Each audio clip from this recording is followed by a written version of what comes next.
É uma alegria a gente poder estar aqui para poder aprendermos juntos da palavra de Deus. E confesso aos irmãos que eu não tinha ideia de quanta coisa que dá para a gente aprender no livro de Judas, na carta de Judas. E é uma bênção a gente poder estar aprendendo junto, meditando na palavra de Deus nesse momento. Amém? Amém. Então vamos lá. Judas é um livro antes de Apocalipse. É o penúltimo livro da Bíblia. Há certa semelhança entre a segunda epístola de Pedro e a carta de Judas. Ambas tratam da apostasia na igreja e descrevem os líderes dessa apostasia. Judas descreve a apostasia presente e os falsos mestres em extrema depravação e na maior desordem. Foi a presença destes homens na igreja e a sua atividade em propagar as suas doutrinas o que fez Judas escrever essa epístola. E vale destacar aqui que esse Judas não pode ser o Judas Iscariotes. Esse Judas é o irmão de Jesus. E vale destacar também que os irmãos de Jesus não acreditavam nele até a sua ressurreição. E ele escreve essa carta já quase no final do primeiro século. E a apostasia e os falsos mestres, destacados aqui nesta epístola, foi o primeiro sinal que Jesus Cristo destacou que antecederia a sua segunda vinda. E se lá no começo do cristianismo os falsos mestres já ofereciam um perigo tão grande para a igreja, quanto mais hoje, meus irmãos, quando os dias se aproximam para a sua consumação. Então nós vamos examinar parte desta carta hoje, e se Deus permitir, a semana que vem o restante. E o tema central desta carta é o verso 3, e a gente vai estar lendo nesse momento. Leiamos todos juntos, por favor, o verso 3. Amados, procurando eu escrever-vos com toda a diligência acerca da salvação comum, tive por necessidade escrever-vos e exortar-vos a batalhar pela fé que uma vez foi entregue aos santos. Amém? Você nota aí a palavra batalhar. Na língua grega, traz a ideia de agonizar. Nós estamos numa luta. Nós estamos em uma refrega, ou combate entre forças. Numa batalha, onde o evangelho é atacado. Onde o evangelho é distorcido. Onde o evangelho é comercializado. Onde o evangelho é minado pelas falsas doutrinas, pelos falsos mestres. E nós não podemos nos omitir, nos acovardar. Nós precisamos batalhar, agonizar até. E Judas diz que tem de ser uma batalha diligente pela fé, que uma vez por todas foi entregue aos santos. Ou seja, não há outro evangelho. Não espere uma nova versão do evangelho. Não espere uma atualização. Então, sempre que você encontrar alguém dizendo que descobriu uma nova visão, ou uma nova verdade, ou uma nova revelação, dizendo que recebeu uma outra compreensão, fuja disso. Porque o evangelho foi dado e foi definitivo, não tem outro. Uma vez por todas dada aos santos. Então a carta de Judas tem esse propósito, de ser uma defesa do verdadeiro evangelho. Então vamos olhar aí alguns pontos. Primeiro, um chamado à batalha espiritual. Primeira coisa que Judas estabelece é definir o exército de Deus. E ele faz isso aí no verso 1 e 2. Ele, muito humilde, não se apresenta como irmão de Jesus, mas como servo de Jesus. e irmão de Tiago, que também é irmão de Jesus. Então, note você que a primeira marca desse homem é não buscar para si holofortes, é a humildade. E ele define aí o exército de Deus de 3 maneiras. Primeiro, eles são os chamados. Segundo, eles são os amados. Terceiro, eles são os guardados. A primeira coisa em destaque é que nós somos chamados. Nós fomos chamados com santa vocação. Ninguém aqui é cristão porque deliberadamente pensou, eu vou ser um cristão. Eu tomo essa decisão por mim mesmo. Isso é uma iniciativa minha. Esse poder de entrar para o cristianismo é um poder que está na minha mão. A resposta é não. Você e eu só viemos a Cristo porque fomos chamados. Jesus Cristo disse, ninguém pode vir a mim se o Pai não o trouxer. Está lá em João 6,44. Então você e eu estamos aqui porque Deus nos chamou. Nós jamais estaríamos aqui de vontade própria. Terceiro, você está guardado em Cristo Jesus. Você não precisa ter medo. Você não precisa ficar na corda bamba. Você não precisa ficar inseguro. Você não precisa pensar, bom, será que eu vou chegar lá? Será que eu vou alcançar a salvação, a vida eterna, as bem-aventuranças? Será ficar nessa dúvida? E você fica cheio de medo, cheio de insegurança, de incertezas. E a resposta é não. Você já está guardado, já está seguro. Amém. Nada, nem ninguém pode tirar você das mãos de Cristo. Amém, irmãos? Amém. A segurança é garantida pelo próprio Deus. Então, a primeira coisa que Judas define é o que os crentes são. Segundo, é o que os crentes têm. Depois de falar quem são, ele diz o que é que eles têm. E tem 3 coisas também. Olha aí o verso 2. Misericórdia e paz e amor vos sejam multiplicados. O que é misericórdia? Misericórdia é o que você merece e Deus não dá para você. Você e eu merecemos juízo e Deus nos oferece graça. Isso é misericórdia. Você tem também paz. O que é paz? É o que antes você e eu éramos inimigos de Deus. É que antes você e eu éramos inimigos de Deus. Estávamos separados de Deus. E agora nós somos reconciliados com Deus. Não tem mais muro entre você e Deus. Agora você tem livre acesso à presença de Deus. Agora você está em paz com Deus. Terceiro, o que é? O que você tem? Você tem amor. O amor de Deus é derramado no seu coração. Um amor abundante. Um amor imerecido. Um amor provado. Pois bem, depois que Judas trata deste exército de Deus, a partir de agora ele vai focar um pouco sobre quem é o inimigo, contra quem nós lutamos. Se nós somos um exército, nós temos um inimigo, nós temos um adversário. E quem é ele? O ponto de Judas é tratar dos falsos mestres, dos falsos profetas, do engano religioso.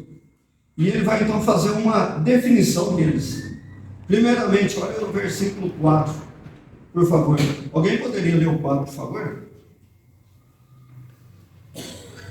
Porque se introduziram furtivamente alguns, os quais já esses estavam escritos para este mesmo juízo, homens ímpios, convertem em dissolução a graça de Deus e negam a Deus, único dominador e Senhor nosso, Jesus Cristo.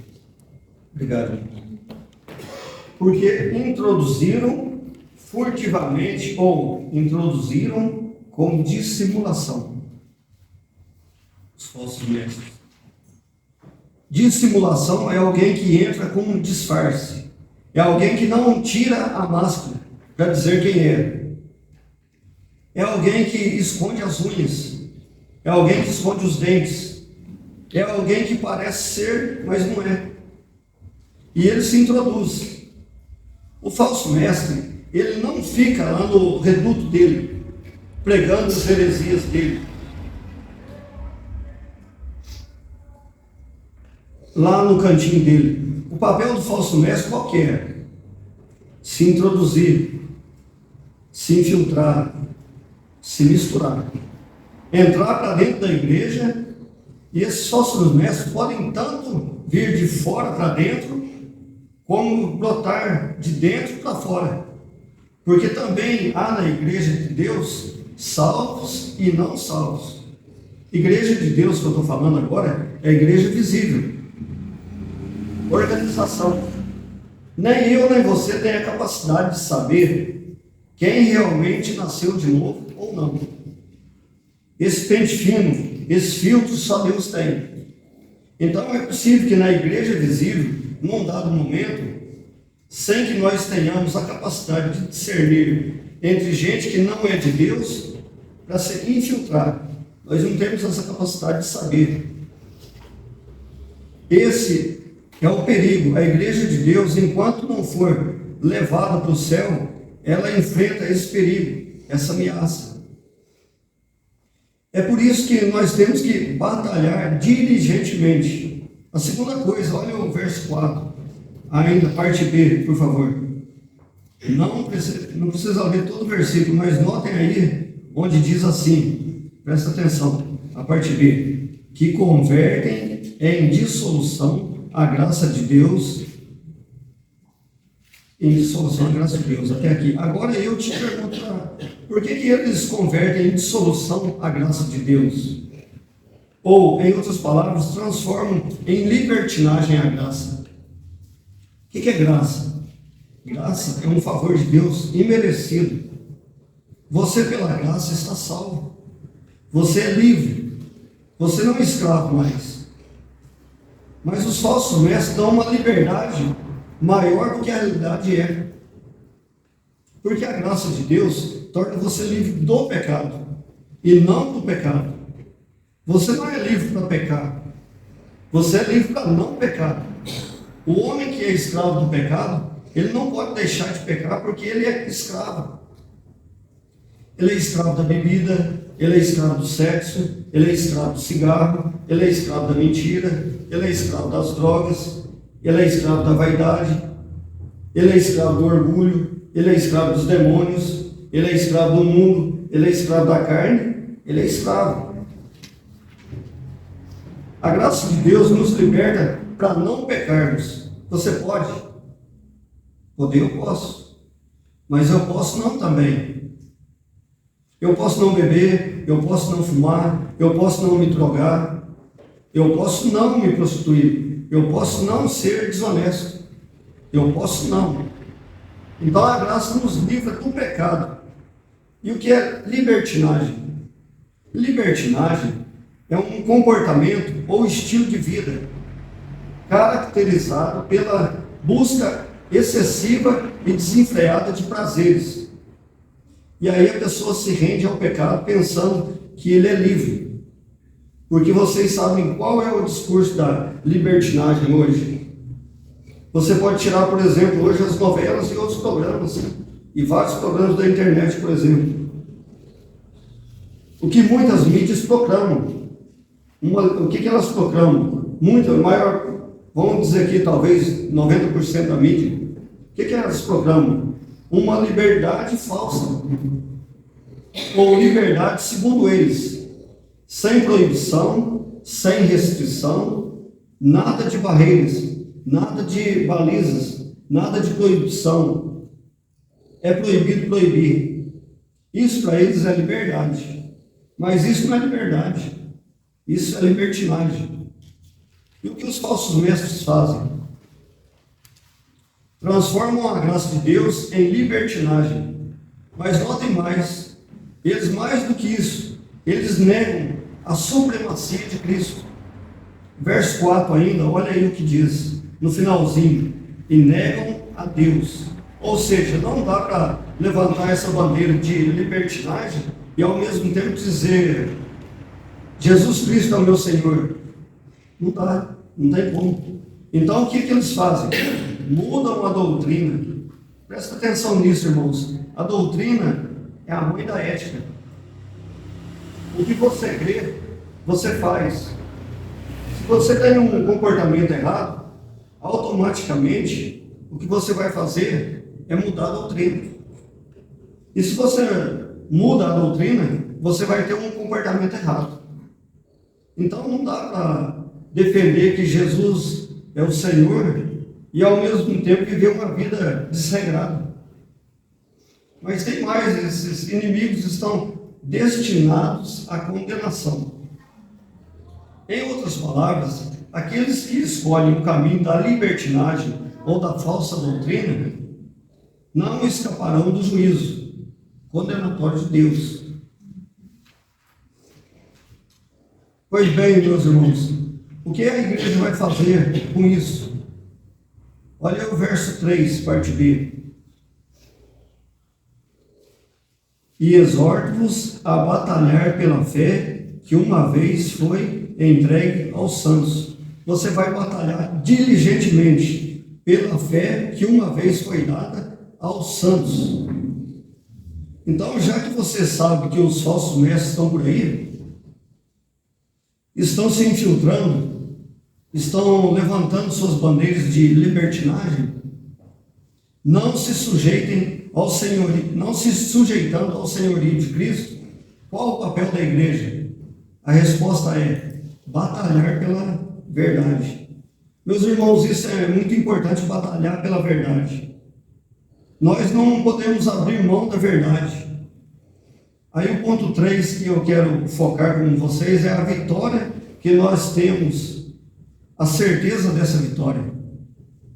E Judas vai agora, no versículo 5 a 7, vai aqui mencionar 3 exemplos do juiz de Deus. Presta atenção nisso. Ele está falando aqui que os falsos mestres vão sofrer condenação. Mas aí ele vai explicar isso no verso 5. Ele cita o exemplo do povo de Israel. Olha aí o verso 5, por favor. Mas quero lembrar-vos como a quem já uma vez soube isso, que havendo o Senhor salvo um povo, tirando-o da terra do Egito, destruiu depois os que não creram. Então presta atenção nisso. Não pense que você vai relativizar a verdade de Deus, que você vai deixar de lado a verdade de Deus, ou que você vai mudar a verdade de Deus, que você vai transformar a graça de Deus em libertinagem e vai escapar. Até o próprio povo de Deus, que foi tirado do Egito, por não terem obedecido e ouvido a voz de Deus e crido nas promessas de Deus, Deus deixou esse povo que é. O que Deus fez com eles? Deixou eles perecer no deserto. O que Judas está levantando é o seguinte: Deus leva a sério, Deus não brinca.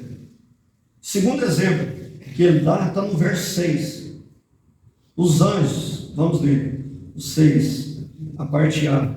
E aos anjos que não guardaram o seu principado. Ou seja, nem anjos que caíram, Deus vai poupar. O juízo de Deus é certo. O terceiro exemplo, Sodoma e Gomorra.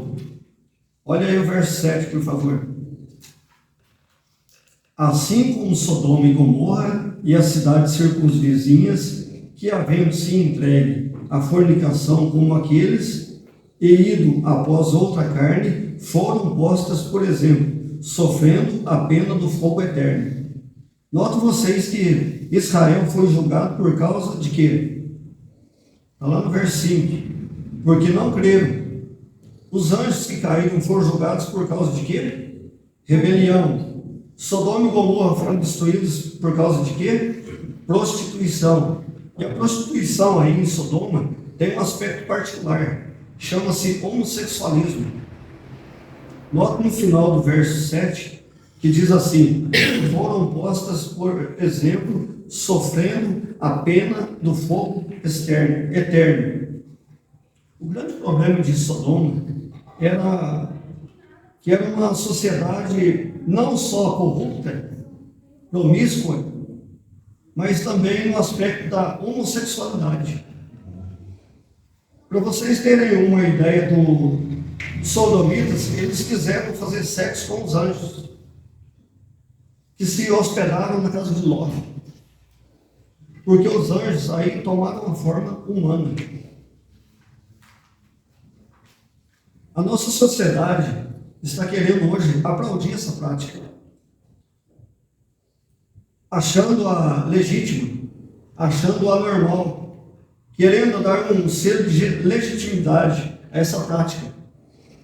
Porque a nossa sociedade não quer mais um selo moral, ela quer um selo de liberdade. Só que ela confunde liberdade com libertinagem. O que é? Você é livre, eles dizem. Você é livre para fazer o quê? O que você quiser. Porque a sociedade já acha que o que regula as decisões é o amor. Eu gosto, eu amo. E se eu amo um cachorro, eu posso me casar com um cachorro. E se eu amo um outro homem do mesmo sexo, eu posso me casar com ele. É assim que pensam. E se uma mulher ama outra mulher, elas podem se casar. Até tem pastores, entre aspas, fazendo casamentos homossexuais. Só que vão ter que prestar conta deles. Porque é o amor que manda. O amor, entre aspas, como eu disse. E esse amor aí não é um amor regulamentado pelas Escrituras. É um sentimento que Paulo chama de paixão infame, de um erro. Então, notem isso, irmãos, que quando você pensa, nós estamos vivendo uma nova moralidade, essa nova moralidade é a mesma moralidade de Sodoma e Gomorra. Isso não é novidade, coisa nenhuma. A perversão não é um fato novo. Isso é um fato antigo, que vem talvez com novas roupagens, com novos discursos. Mas ela vem para quê? Vem para minar a família, para arruinar a sociedade. Agora pense comigo, por que os Sodoma e Gomorra foram destruídos? Foi por causa da promiscuidade. O que significa promiscuidade? Denota um comportamento sexual, na maioria sexo casual, frequente e com muitas pessoas ao longo do tempo, sejam elas conhecidas ou desconhecidas entre si. Não há nenhuma nação forte se ela é promíscua. O juízo de Deus vem, o juízo de Deus cai sobre a nação, sobre a família. Podem ter certeza disso. Deus nunca mudou a palavra dele. Ela continua sendo a verdade na palavra. Agora vamos ver o segundo ponto que Judas vai tratar, que é quando os falsos mestres são desmascarados ou desmascarando o inimigo. E isso está no verso de 8 a 6. Primeira coisa que você vê aí é que Judas desmascara esses falsos mestres, mostrando que eles rejeitam a autoridade divina. Veja comigo o verso 8, por favor. E contudo também estes, semelhantemente adormecidos, contaminam a sua carne e rejeitam a dominação e difamam as dignidades. Veja você que não há obediência à autoridade.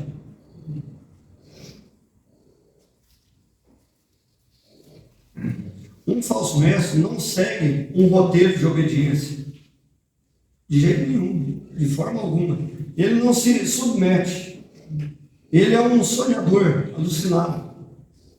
Agora note qual que é a consequência dessa rebelião, que está aqui no verso 10. Estes, porém, dizem mal do que não sabem e naquilo que naturalmente conhecem como animais irracionais se corrompem. Vocês já pararam para observar que o discurso desse time é que eles têm um conhecimento superior? Passam uma ideia de que se você é crente, você é alguém ultrapassado, você é um quadrado.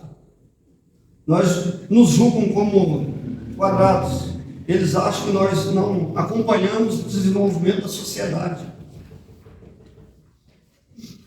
Eles acham que nós não compreendemos a nova perspectiva do mundo. E Judas não tem outra palavra para descrever a não ser animais irracionais. Em outras traduções, brutos sem razão. Eles é que não discernem. E aí o texto está nos informando que eles até nessas coisas, eles se corrompem. É uma corrupção de princípios e de valores. E você que adota uma ética granítica, inabalável, uma ética bíblica, podemos dizer assim, inflexível, absoluta, você é que está errado. Nós é que estamos errados. Então, inverteu os papéis. Agora você vai ver no verso 11, condenação dos rebeldes. 11. Ai deles, porque entraram pelo caminho de Caim e foram levados pelo engano do prêmio de Balaão e pereceram na contradição de Coré. São 3 personagens citados aí. Quais são? Caim, Balaão e Coré. Qual foi o problema de Caim? Vocês se lembram? Quis seguir a Deus do seu jeito. Quando Deus corrigiu e o exortou, ele não obedeceu. Ele endureceu ainda mais o caminho e caminhou ainda mais rumo ao pecado. Endureceu o coração e caminhou ainda mais rumo ao pecado. E depois que pecou, ele quis fugir de Deus. E quando Deus o apanhou, ele se ressentiu. É alguém que não se quebranta. A Bíblia diz que ele era do maligno. Está lá em 1 de João. Nós não devemos entrar por esse caminho de resistência à voz de Deus. Deus exortou você, Deus exortou a mim a baixar a cabeça. Não endureça o coração. Qual que era o problema de Balaão? O segundo aqui. Vendeu a consciência dele, o ministério dele por dinheiro. Vocês acham que tem gente hoje mudando a mensagem por causa do dinheiro? O que vocês acham? Tem muitos, né? Vocês acham que tem gente hoje sujeitando a conveniência do lucro? Pois isso não é coisa nova. Isso é antigo. Balaão fez isso, vendeu a consciência dele para dar uma falsa mensagem, para pegarem Israel num laço perigoso. Qual que é o problema? E qual foi o terceiro aqui? O problema de Coré. Coré não aceitou a autoridade de quem? De Moisés, rebelião, insubmissão, rebeldia, contra a autoridade constituída por Deus. Então presta atenção, uma coisa é um líder ser alguém como, eu não sou líder, mas como um líder que está sujeito a ele, é passivo de ser exortado. Outra coisa é alguém que se opor à liderança das lideranças, ele se opõe às lideranças apenas para resistir à autoridade dessa liderança constituída por Deus. Deus não aceita isso. Foi o que aconteceu com Coré. Ele sofreu as consequências da sua rebelião. Então eu queria deixar para o irmão essa parte, para os irmãos essa parte, que sejamos submissos à autoridade de Deus e meditemos na palavra de Deus para que nós não deixemos ir por doutrinas erradas. Sempre está meditando na palavra de Deus, aprendendo mais e mais. Amém, irmãos? Aí, se Deus preparar, semana que vem a gente conclui. Obrigado.